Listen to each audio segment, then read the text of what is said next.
He proudly wore number 80, a first-round pick in 2003, and for 12 years in Houston, Andre Johnson dominated opposing defenses. While he played 2 more years to cap a 14-season run, his heart was always in H-Town. Now, the wait is over as he gets set to enter the prestigious Pro Football Hall of Fame.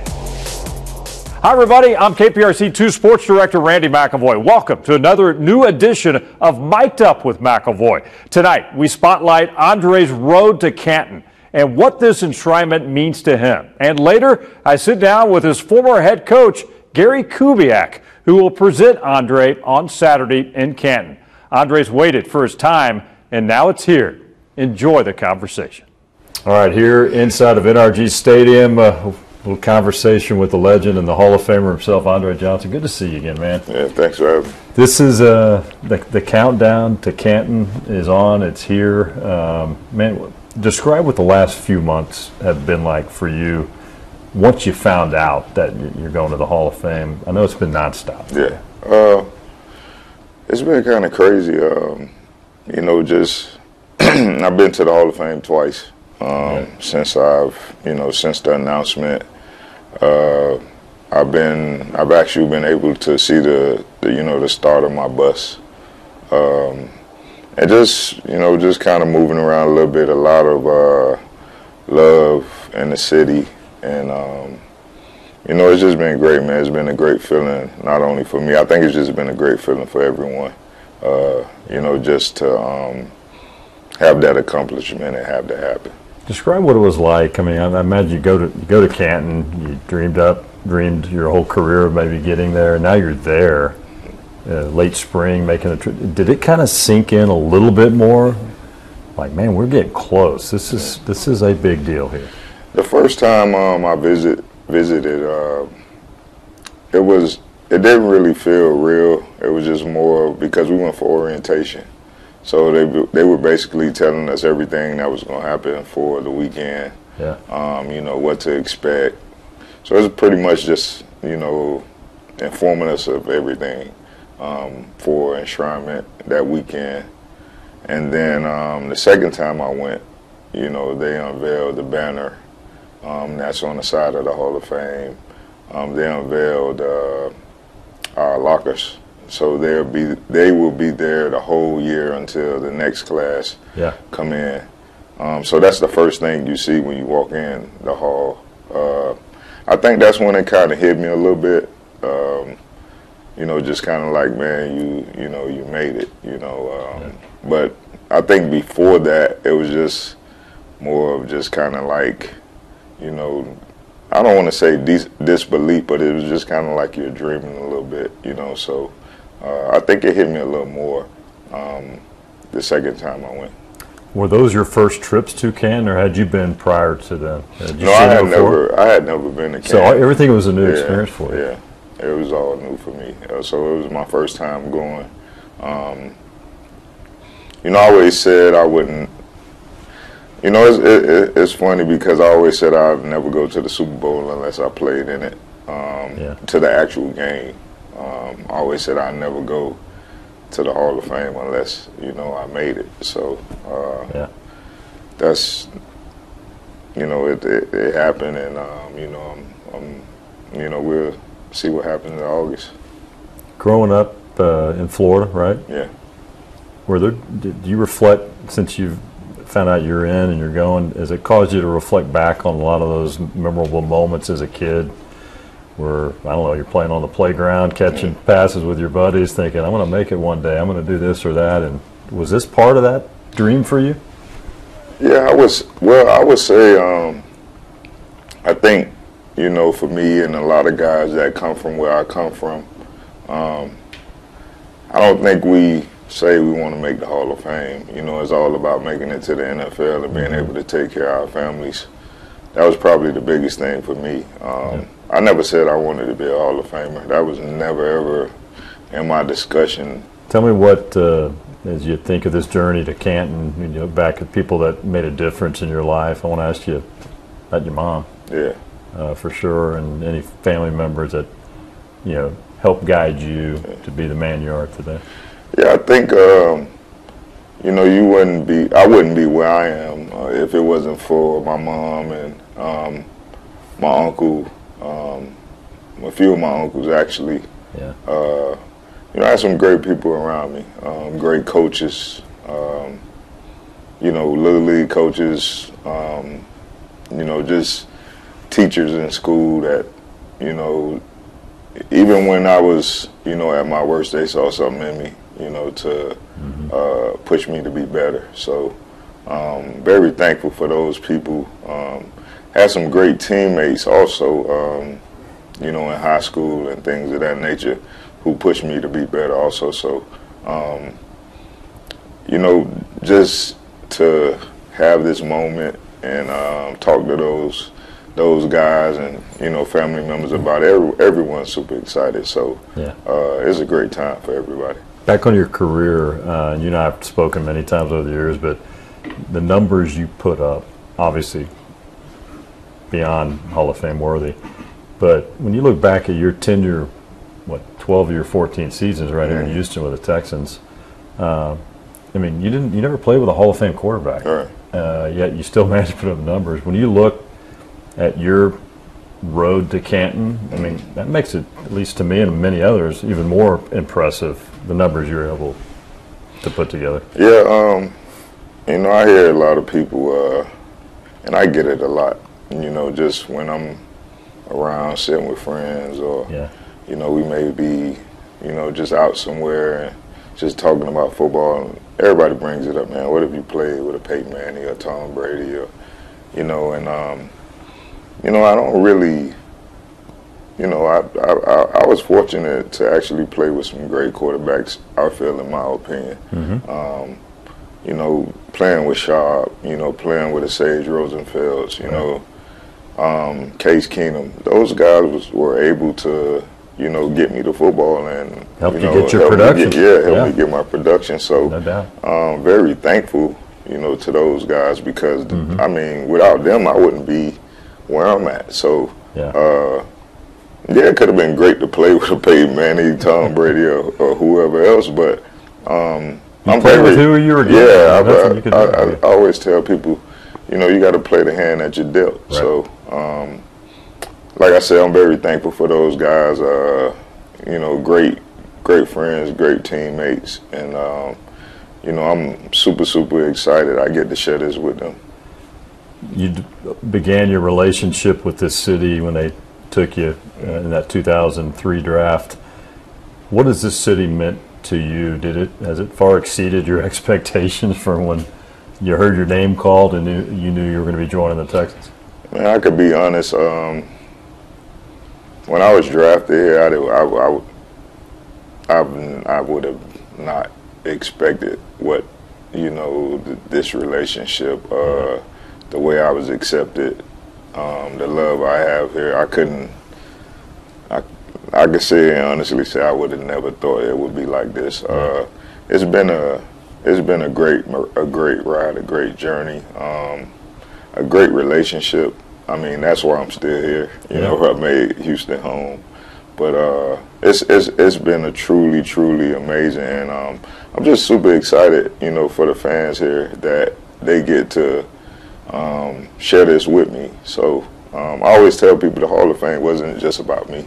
It was for this organization and for the whole city of Houston. That's important what you just said because you're going to be in the spotlight in Canton, but it's the fans that support you. It's all those great teammates you had. You look at the big picture of it, don't you? Yeah, it's a great feeling because I always tell people when I was drafted, it was only the second year of the organization. Mm-hmm. So, man, it was a lot of bumps and bruises, along the way. So, and the fans, the city, the organization, it just never wavered. Like we just stuck to it, and to be a part of it, to see, going from the bottom to where it is now. It's truly an amazing feeling. And know that, to be one of the bricklayers, of this organization, it's definitely a great feeling. And then,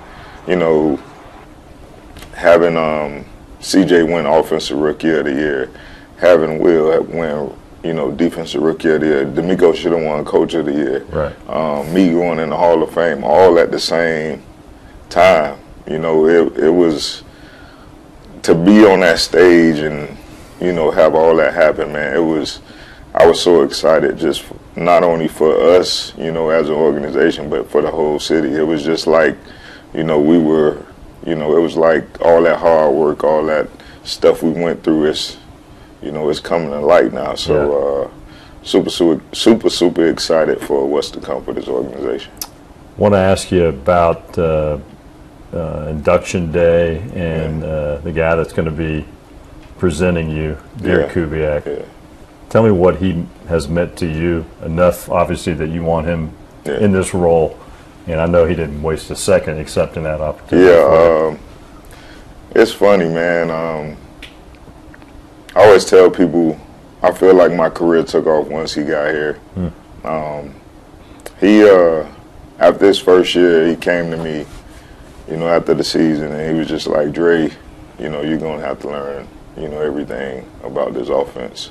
And, you know, I took the challenge. You know, I was just like, all right, like, you know, I got to. Show me the way. I got to figure it out. So I always tell people, even if you look at some games, he would line me up, you know, in the backfield and motion me out, you know, just to create mismatches and things of that nature. And, man, he meant so much to my career. And, you know, I remember calling him and telling him about, you know, I wanted him to be my presenter. And it's funny because he was out with his wife, and, you know, we was playing phone tag, so I would call him, he'd call me back. Yeah. You know, I'd be doing something and miss his call, and I'm just like, man, like, it's like we, you know, missing each other. And I finally got him on the phone, and I was just like, you know, hey, cool, like, I want you to be my presenter. And, you know, he got really emotional. Yeah. And he was like, man, like, I don't even know what to say, you know, it really meant a lot to him. So I'm really looking forward to, you know, enjoying that moment with him. You look towards that moment where you see the bust unveiled and, of course, put on that jacket and what that's going to mean for you and just your family and friends. Yeah. And all the fans that are going to be there. There's going to be a lot of fans. Yeah, I know. You know, I told the people, guys at the Hall of Fame, they would ask me, they was like, you know, how do you think Houston's, the fans are going to show up? I was like, just get ready. You know, we're going to show up and show out. So I'm super excited. I actually got to see my jacket for the first time last week. So that was I never thought I'd get emotional from looking at a jacket. So I mean, I was going to ask you, what was that like? Yeah. Did you find yourself just staring at it? Yeah, just staring at it. Wow. Because like you say, I'm such a fan of the game of football, and I've always been super excited to see other guys. It happen for everybody else, but you never think it'll happen for yourself. So that was a cool moment, cool experience. Bet you're going to look good in it, man. Yeah, it fits real nice. Well, listen, man, all of Houston's Thank so you, happy man. for Appreciate you, it. and Texans Nation is going to be such a blast in Canton when it all goes down, and well-deserved, well-earned, man. You've been an incredible player to watch and cover. Congratulations. Thank Enjoy you. the Appreciate experience. it. I appreciate it. Andre Johnson, Pro Football Hall of Famer, Canton, Ohio. That's got a good ring to it, man. Yeah, Thanks, thank man. you. All right. Appreciate you. Appreciate you. Time for a break, but coming up, one-on-one with the man who coached Andre here in Houston, Gary Kubiak, when Mic'd Up with McIlvoy continues. And welcome back to Mic'd Up with McIlvoy, our special Andre Johnson, A Road to Canton. You know, playing in Houston meant so much to AJ, and during his time here, he was coached by a man he now continues to call a great friend, former Texans head coach Gary Kubiak. Recently, I traveled to Kubiak's home in Montgomery County to talk about what it meant to coach one of the greatest receivers in NFL history. Yeah. What was it like coaching a guy with that kind of talent? Well, I mean, when I got there, obviously he was the big piece of the team. You know, Charlie had acquired him, I think, 2 years before I got there. I think so. When I got him, it was in year 3.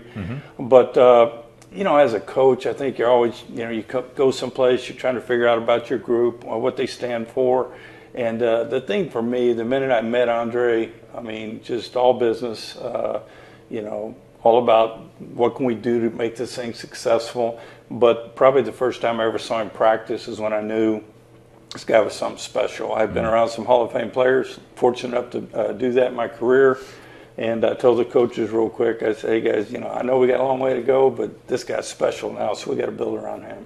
He in our conversation, and I don't know all the details, but I think I remember him saying after his first year with you, that off season, y'all spoke, and he said you really challenged him to really get a grasp of this offense that was in place, and you believed in him, and it meant a lot to him. Really what he's talking about, what took place, our first year, you know, you're scrambling, trying to get going, and obviously he had a good year, caught a lot of balls, but it was extremely difficult because everybody you played just game planned him, rolled to him, did everything they could. Hey, we're going to take this guy out of the game. Somebody else got to beat us. This is the only guy that could beat us. So that's what we faced every week. And so I sat down to Andre and I said, Andre, listen, the key to your career is going to be your ability to move around.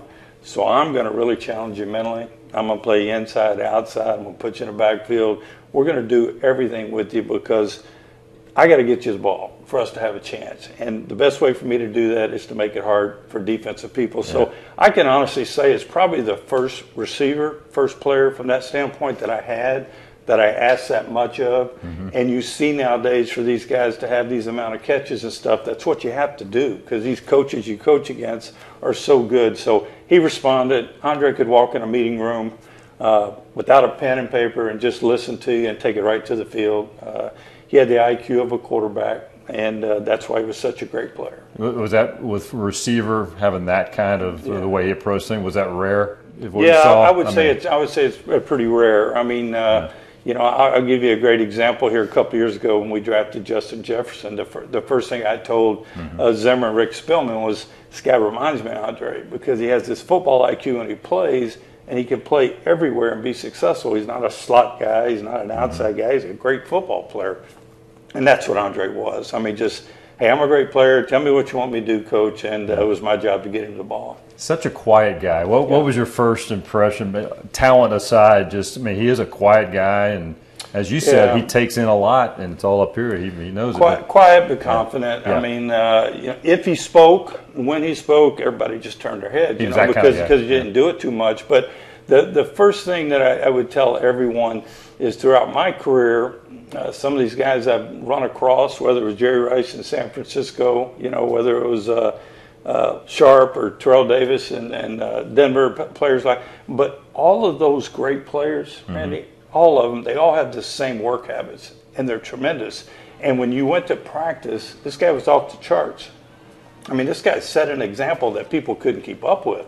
And every great one that I've ever been with, that I've ever went to Canton to watch me inducted into the Hall of Fame, worked just like Andre Johnson worked. So it's a credit to him and, you know, what he stood for in the organization and what he did for the organization over a period of time. And still what he's doing now. Oh, I mean, he's made his home in Houston and he stays active, and you know he wants to be welcomed in that organization. I think he appreciates that. Yeah, he stood the test of time, you know, with the organization when a lot of times guys get frustrated or something's not going good, and let me go find the next place to play. And this guy didn't do that. I mean, this guy stayed right there, and I think that's a big part of his story. Is that even though he was a great player, even though good things were happening for him, they weren't happening for his team or for his franchise. But he stayed there, he fought the fight, and he led the way. You know, I go back to that first playoff win against Cincinnati when he double moves Pac-Man on the left, and TJ hits him for, about a 60-yard touchdown. It really kind of blew the game open. And I would go back to that day when the franchise won its first playoff game to think that that guy is the one who stood there his whole career and said, follow me, we'll find a way to get this done. And that kind of capped off, you know, him making that happen. What set him apart? All the greats you've seen, what besides a few things you just mentioned, just when you look at the talent he brings to that field, the way guys had to defend him. The first thing that jumps at you about Andre for a receiver, he's pretty big. I mean, Andre could have been a Hall of Fame tight end. I mean, he had that type of body if he wanted to put on 20 pounds. But I mean, he had great size for the position.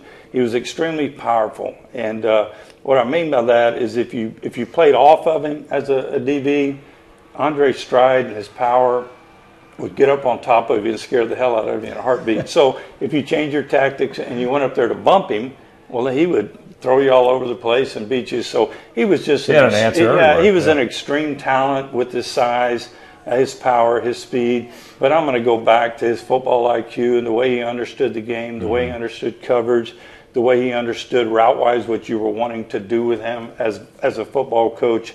You don't find all those traits in one guy very often, but he had them. Yeah, you knew when 80 was available, you could do a lot with him. I mean, everything I did, I tried to get him the ball, and even when you got it to him 10 times in a game, you still wanted to get it to him a few more. But I'll give him another tremendous compliment that he never gets credit for, but we were known for a team that could run the ball pretty good, right? We had Arian led the league in rushing one year.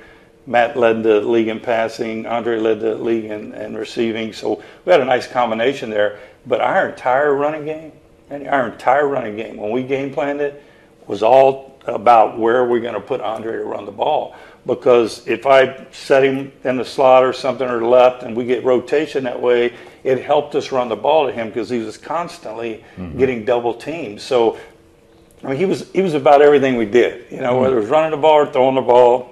Our franchise, our team was about number 80. He and I talked last week about, he played with a number of quarterbacks, obviously, but, man, he played with some good ones, too. Yeah. And you just mentioned Matt Schaub. Yeah. What about that combination what made them so special? Well, I think they just kind of both were in the prime of their career at the right time, so whatever that period lasted, 5, 6, 7 years, whatever that was. But, that's another thing that makes Andre's career so impressive. I mean, he goes to an expansion franchise. It's going to be a tough deal, you know. I mean, because you just don't. You don't have the same luxury as if you were drafted by a perennial winner in the NFL that had an established franchise and established quarterback. So all those things make Andre's accomplishments even more. But we were fortunate to catch Matt at the right time in his career.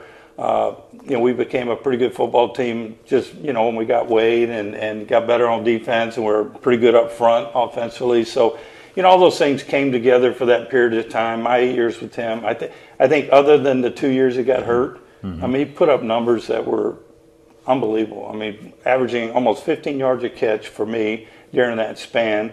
And if you average, 13 yards a catch in a career, you're going to the Hall of Fame. Yeah. And he averaged, 13.5, something like that. Pretty I mean, special. So he was a big play guy, and that's what I will always remember about him. He made big plays. He wasn't give me 10 catches on hitch routes or those type of things. He pushed the ball down the field.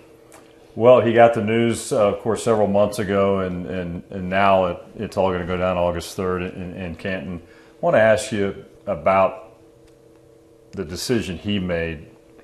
He could have had a number of people. Yeah. He called you. He wanted you to be the presenter. Walk us through that conversation, how you found out, and just the emotions that you felt. It's interesting. I had gotten a few calls from him, but I had missed them. And Ron and I were out of town, and here came another one. And I told her, I said, Andre's trying to get in touch with me for something. So I called him back. He didn't answer. Well, they went by. Here comes this call. And Ron and I are sitting there. And, Andre's a man of few words. So I answered the phone. I said, hey, bud, what's up? He didn't say anything. He didn't say, hello, Coob, or whatever. He said, hey, Coob, I want you to present me at the Hall of Fame. I mean, he got right to the point. Yeah. That's the first thing he said. And I about fell out of my chair. I mean, it was very emotional for me. Yeah. Probably the highest compliment I've ever been paid from a player. So you could see it gets to me now. Yeah, but, I can tell it means a lot to you, man. I mean, that's why you coach, So you hope you make a difference in players' lives and stuff. So this will be a very special moment. I've been fortunate enough to go there for a lot of players and sit in the stands, but for the first time I get to walk up on stage with one. So a little different. This will be really cool, but it's all about him, and I'm so happy for him and his mom and his family. And really, I'm happy for the city of Houston because in a lot of ways, Andre's going to bring the whole city with him to Canton, so that's pretty cool. Yeah. On that conversation, when he asked you, did you almost have to pause for a second? I mean, was it that kind of? Yeah, I had to pause and for kind a of while gather yourself a little bit. I really didn't know what to say. I was like, I think I said to Andre, you're going to make me cry. I think that's what I said. So, but yeah, man, you know, I don't know. It's just a powerful moment and kind of makes you feel good about all the years and all the things you did to know that I know how much you meant to me. Yeah. But for him to say you mean a lot to me, that's pretty cool. Well, it's going to be a big day in Canton for you. I know you and your family and all the Texans family as the organization gets the spotlight, well deserved, and all about Andre Johnson there in Canton, Ohio. I know it's going to be a lot of fun, man. Yeah, it'll be a special day to see, you know, to be the first Houston Texan to be inducted into the Pro Football Hall of Fame. That's really, really special. But you know what, damn it, he deserves to be the first. So, you know, I think I said in my talk, you know, the only thing missing from Andre's career was probably that he wasn't on a championship team. But shit, he's on one now. He is. And, you know, just very proud of him. Well, if the past half hour doesn't get you fired up for Hall of Fame weekend, I don't know what will. It's a special time for the entire city of Houston, the Texans fan base, and of course, the man who proudly wore number 80, Andre Johnson. Congratulations to Andre on his induction this weekend into the Pro Football Hall of Fame. Until next time, thanks for watching Mic'd Up with McIlvoy.